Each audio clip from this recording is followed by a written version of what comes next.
వీరభద్రం అభిప్రాయం మీ అమ్మాయిని తన ఇంటి కోడలిగా చేసుకోవాలని. కనకరావు, ఏమిటయ్యా, ఏమిటి నువ్వు అనేది? అవునండి, ఉదయమే నాకు కబురు పంపించి తన కూతుర్ని మీ అబ్బాయికి చేసుకోవడానికి మీకు అభ్యంతరం లేకపోతే తెలియజేయమన్నారు. వెంటనే ముహూర్తం పెట్టి పెళ్లి జరిపించేస్తా అన్నారు. ముహూర్తం చూడటం అనవసరం అన్న, ముందు పెళ్లి జరిపించేయండి. మంత్రాలుగా ఉంటే పంతులు చేత తర్వాత చదివించుకోవచ్చు. మరీ కకృతి పేరుగులా అలా కంగారు పడకరా. ఇదిగో కారణం, వాళ్ళ సంబంధం కోసం మనం గోతికాడి నక్కల్లా కూర్చున్నట్టు కాక ముహూర్తాలు పెట్టించేయి.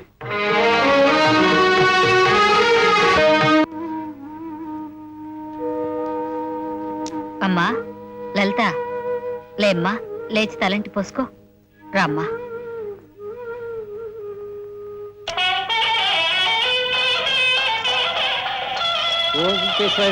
అమ్మాయిని తీసుకురండి. నారాయణ అమ్మాయిని తీసుకురండి.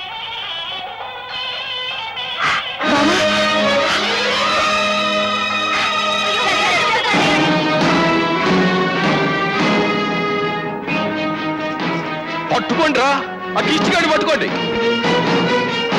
ఆఖరికి దౌర్జన్యానికి కూడా సిద్ధమయ్యారన్నమాట. పెళ్లి పందిట్లోకి వచ్చి నా కూతుర్ని ఎత్తుకుపోతాడా? ఆమె దగ్గరికి వెళ్ళి తేల్చుకుందాం పదండి. మాధవ, రే మాధవ, ఎక్కడ రా కిష్టిగాడు? పెళ్లి కూతురుగా ఉన్న నా కూతుర్ని పీటల మీద వచ్చిన దొంగ మీద ఎక్కడ? ఏంటి నువ్వు అనేది? ఏమి తెలియనట్టు మాట్లాడుకురా. నీకు తెలియకుండానే వాడు ఇంత ఘోరాన్ని తెగిస్తాడా? వాడు 10 మందిలో వచ్చి నా కూతుర్ని ఎత్తుకుపోయాడ్రా. మామయ్య, ఇంకా ఎందుకు వచ్చిన చుట్టరికాలయ్యా? బిడ్డకి లక్షణంగా పెళ్లి తలపెడితే కన్ను కుట్టి నువ్వు నీ తమ్ముడు కుట్ర పని ఇంత దారుణాన్ని తలపెడతారా? నోటికొచ్చినట్టు మాట్లాడకండి. ఇష్టం ఏం చేశాడో నిజంగా నాకేం తెలియదు. ఇన్నేళ్లు నువ్వు పెంచిన తమ్ముడు దొంగ అయ్యాడో, రౌడీ అయ్యాడో, దౌర్భాగ్యుడయ్యాడో నీకు తెలీదు. తమ్ముడికి బుద్ధి చెప్పి కాస్త అదుపులో పెట్టుకోలేవు. పీటల మీద పెళ్లి కూతురు లేపుకొచ్చిన తమ్ముడికి అన్నం చెప్పుకోవడం నీ సిగ్గులేదయ్యా? సిగ్గు, అభిమానం, పౌరుషమే ఉంటే వాడు తమ్ముడు ఎలాంటి పని ఎందుకు చేస్తాడు? ఏవరా, తీర్పులు చెప్పడానికి నాతో సమానంగా పంచాయతీలో కూర్చుంటావే, ఇప్పుడు నీ తమ్ముడు చేసిన తప్పుకి తీర్పు ఏం చెప్తావు?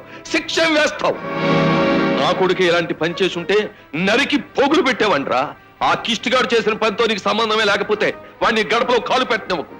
నువ్వు మనిషి పుట్టికే పుడితే మనిషిని నిరూపించుకో.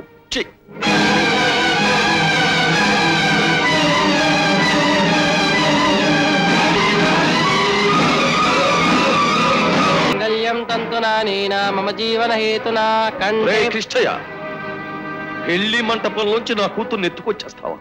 ఎంత ధైర్యం రా నీకు? ఈ నరసయ్య పరువు ప్రతిష్టలతో చెలగాడు వాడతావా? కావాలంటే నీ మీద కేసు పెట్టి జైలుకి పంపించగలను. లలిత, పద వెళ్దాం. మామయ్య, పెళ్ళైన ఆడపిల్ల ఉండవలసింది కన్నవాడితో కాదు, కట్టుకున్న వాడితో. నోర్మై, దౌర్భాగ్యుడా. పెద్దవాళ్ళ అనుమతి లేకుండా, ముహూర్తం మంచి చెడ్డ చూడకుండా నువ్వు కట్టేసిన ఆ తాడు మొక్క అదొక తాళి కాదు, ఇది జరిగింది ఒక పెళ్లి కాదు. ఆ తాడు తెంపి నీ మొహాను విసిరి నా కూతురు నేను తీసుకెళ్తాడ్రా. పెళ్లి వల్ల ముడిపడేది ఈ తాళిబొట్టు మాత్రమే కాదు, 2 జీవితాలు శాశ్వతంగా ముడిపడతాయి. దీన్ని మీరు తెంచేయచ్చు, కానీ కలిసిన మా బ్రతుకుల్ని మీరు విడదీయలేరు. లలిత, ఏమిటి నువ్వు అనేది? ఈ దౌర్భాగ్యుడితో, ఈ దొంగ వెధవతో? నాన్న, నా భర్తను అవమానిస్తే నేను సహించలేను. మంటపంలోంచి నిన్ను ఎత్తుకొచ్చి మన మర్యాద మంట కలిపిన వాడు నీ భర్త. బావ నన్నేమి ఎత్తుకురాలేదు. తనకి భార్య కావాల్సిన నన్ను పరాయవాడి నుంచి రక్షించి తెచ్చుకున్నాడు. నా ఇష్టంతోనే దేవుడు సాక్షిగా నన్ను పెళ్లి చేసుకున్నాడు. చేత చేతులెత్తి దండం పెట్టించుకునే నేను నీ కారణంగా అందరి చేత అనరాని మాటలు అనిపించుకున్నాను. ఊళ్ళో పెద్ద మనిషిగా పరువు మర్యాదలతో బతికే నేను నీ కారణంగా నలుగురు ముందు తలదించుకున్నాను. తమ్ముడిని అదుపాజ్యంలో పెట్టుకోలేని వాడివి నువ్వు ఒక అన్నవేనా అని వాళ్ళు అడ్డమైన మాటలు అంటుంటే, ఇన్నేళ్ల నా పెంపకాన్ని వేలెత్తి చూపి వెక్కిరిస్తుంటే చిక్కుతో బాధతో నోరు మూసుకున్నాను. ఒరే, నా అన్నవాళ్ళు నీకెవరూ లేనట్టు నువ్వు ప్రవర్తిస్తే నువ్వు మాకున్నావని మేము మాత్రం ఎందుకు అనుకోవాలరా? పో, నీ పెళ్లి నాగే నీ బ్రతుకు కూడా నీ ఇష్టం వచ్చినట్టు చేసుకో. ఈ రోజు నుంచి నీకు మాకు ఏ సంబంధం లేదు. అన్నయ్య, నా తప్పుకు అంత శిక్ష వేయకు. పరిస్థితుల కారణంగా మీకు మాటైనా చెప్పలేకపోయాను. నువ్వున్నావన్న ధైర్యంతోనే నేను ఇంత సాహసం చేశాను. ఎవరేమన్నా మా అన్నయ్య నన్ను అర్థం చేసుకుని చేరదీస్తాడనుకున్నాను. అలాంటిది నువ్వే ఇలా అంటే ఇక మాకు అండగా నిలిచేది ఎవరన్నయ్య? వదినా, నువ్వైనా అన్నయ్య చెప్పొద్దునా? ఏమండి, జరిగిందేదో జరిగిపోయింది. జరిగింది చిన్న విషయం కాదు, అంత తేలిక తుడిచివేయడానికి. నా పరువు ప్రతిష్టల మీద మట్టి చల్లించిన మనిషిని నేను మన్నించను. ఈ రోజు నుంచి వాడికి మనకి ఏ సంబంధం ఉండకూడదు. ఈ వాటలో వాడుంటాడు, ఆ వాటలో మనం ఉంటాం. ఎవరి బ్రతుకులు వాళ్ళవి. సావిత్రి, నా నిర్ణయాన్ని నువ్వు నీ కన్నీళ్లు మార్చలేవు.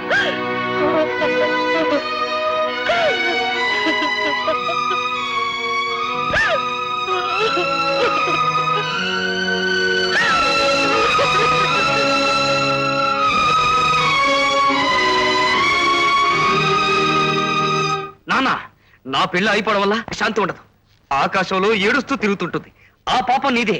నువ్వు పెరట్లోకి వెళ్ళి తలపైకెత్తి ఊరుకోమని చెప్పు. నష్టజాతకం విధవా, నీ పెళ్లి కాదు గాని నన్ను నలుగురిలో నవ్వుల పాలు చేసావు కదరా. నువ్వు పాలైతే నాకేం, పెరుగైతే నాకేం.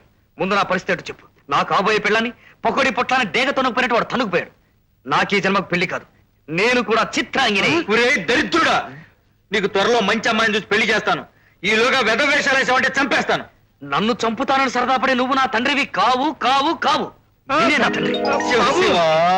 అయ్యా, బాబు బొంతకాకిలాగా కావు కావు కావుమంటూ వెళ్ళిపోతున్నాడు. ఆ ఆవేశంలో చిత్రాంగింటికి వెళ్ళిపోడు కదా. కనకారావు, ఆ.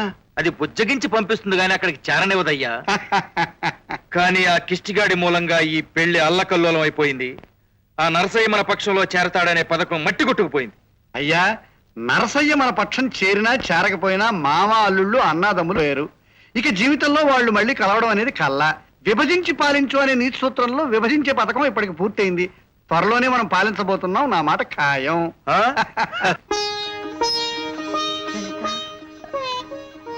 అక్కయ్య, పెద్ద పుట్టినింటి వారు మెట్టినింటి వారు ఇద్దరు ఉండి కూడా నీ మొదటి ఓ అచ్చటా ముచ్చటా లేకుండా ఉందమ్మా. మీ పెదబావ గారి సంగతి నీకు తెలుసు కదా. ఆయన మాటకు ఎదురు చెప్తే భరించరు, సహించరు. అందుకే మా మీద నీకు అభిమానం ఉంటే అంతే చాలు. మాకెన్నో చేయాలనుండి ఏమీ చేయలేక నువ్వెంత సతమతం అవుతున్నావో నాకు తెలుసక్కయ్యా. నా చేతులతో నేను శోభన పెళ్లి కూతుర్లు అలంకరించి కృష్ణ దగ్గరకు పంపించాలనుంది. కానీ అందుకు నాకు అవకాశం లేదు.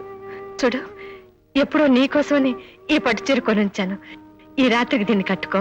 ఆ? సావిత్రి, మీ బావగారు పిలుస్తున్నారు. నేను ఇక్కడికి ఇలా వచ్చి మాట్లాడాలని తెలిస్తే ఆయన కోపడతారు. నేను వస్తాను తల్లి, వస్తాను.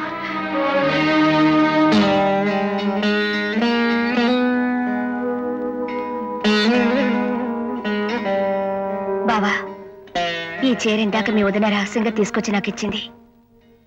పాపం, మనిద్దరికి ఏమీ చేయలేకపోతున్నందుకు ఆవిడెంతో బాధపడుతుంది. ఆవిడే కాదు లలిత, పైకి ఎంత పంతంగా కనిపిస్తున్నా అన్నయ్య కూడా మనసులో ఎంతో బాధపడుతున్నాడు. అయినా ఈ కోపాలు, ఈ పంతాలు ఎంతో కాలం ఉండవులే లలిత.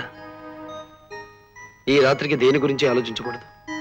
నీ గురించి నేను, నా గురించి నువ్వు, అంతే. మాట్లాడవే, ఏం జరిగింది?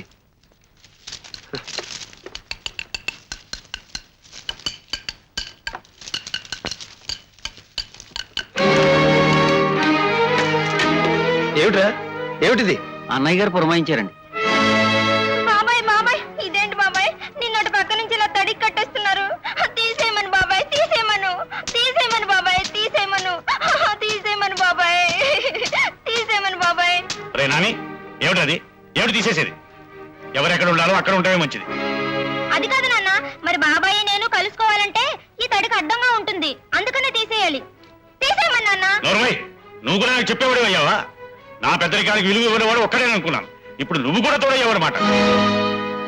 ఏమండి, ఆవేశంలో మీరు చేస్తున్నది ఏమిటో అంటున్నది ఏమిటో కూడా తెలియకుండా పోతుంది. సావిత్రి, నా